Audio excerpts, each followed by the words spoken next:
पंजाब का बंटवारा हुआ,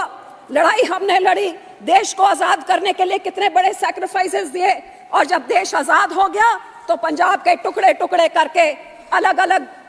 राज्य बनाए गए, हमारे को राजधानी नहीं दी गई, हमारा पानी खो के दूसरे राज्यों को दे दिया गया अगेंस्ट रिपेरियन प्रिंसिपल्स। हर तरीके से पंजाबी स्पीकिंग गांव को दूसरे सब, प्लीज अब तो कोई ऑपोजिशन नहीं है, अब तो आज टाइम दे दीजिए। बिल पर बोले आप, इतना तक मैं आ रही हूँ उस पे सर, मैं एट्रोसिटीज की बात कर रही हूँ कि कानून कितना जरूरी होता है। उसके बाद सर एक स्टेट स्पॉन्सर्ड जेनोसाइड का क्या हो, कैसे हुआ वो, हमारे अकाल तख्त साहब के ऊपर इंदिरा गांधी के कहने पे जब वहां टैंकों तोपों से चढ़ा के हमारी सबसे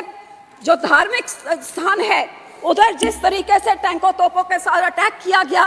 गुरपुरब के दिन जब वहां पे श्रद्धालु थे उनके कत्ल करके सारा सरोवर लाल कर दिया खून से, ये एक स्टेट स्पॉन्सर्ड, जब प्रधानमंत्री अपने ही लोगों के ऊपर, तो क्यों आज तक इंदिरा गांधी के ऊपर क्यों कोई कानून नहीं लगा।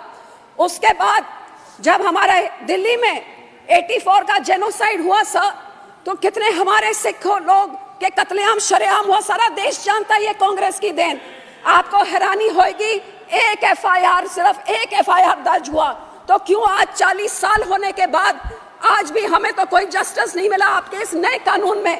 सिखों के साथ कहाँ इंसाफ है, कौन सा वो पॉइंट है, मुझे बताएं जरा गृह मंत्री जी, वो कौन सा है जहां 40 साल बाद हमें इंसाफ मिले। और सर यही मैं कहना चाहती हूँ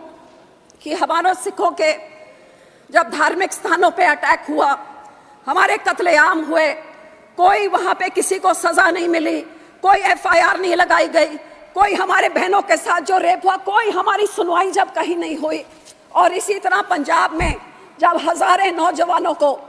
बेगुनाहों को यूएपी लगा के, ऐसे ऐसे कानून लगा के, जब उनको एक पूरी जवानी, अब यहाँ पे वो बिट्टू नहीं है कांग्रेस के एमपी साहब, उनके जो दादाजी थे, पूरा बेअंत सिंह ने एक पूरी पीढ़ी सिखों की खत्म कर दी। ऐसे ही पुलिस एनकाउंटर्स करके, फेक एनकाउंटर्स, आज तक हजारों लाखों नौजवान लापता, पता ही नहीं लगा कहाँ गए फेक एनकाउंटर्स में, क्योंकि पुलिस के पास अनबिल्डेड पास थे।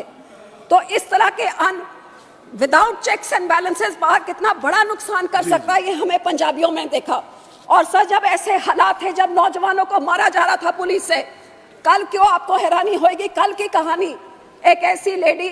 19 साल की, उसके हस्बैंड को उठा के मार दिया पुलिस एनकाउंटर में, और अब कितने 30-40 साल बाद आज थानेदार से लेके डीजीपी तक, आईजी तक, सबको पुलिस ने अब जाके अदालतों ने उसको इंसाफ दिया, क्योंकि फेक एनकाउंटर था, फैब्रिकेटेड था, उसको एक टेररिस्ट बना के उसका एनकाउंटर कर दिया। तो ये तो लाखों हजारों से हर घर की कहानी थी पंजाब में 80 के दहाकों में।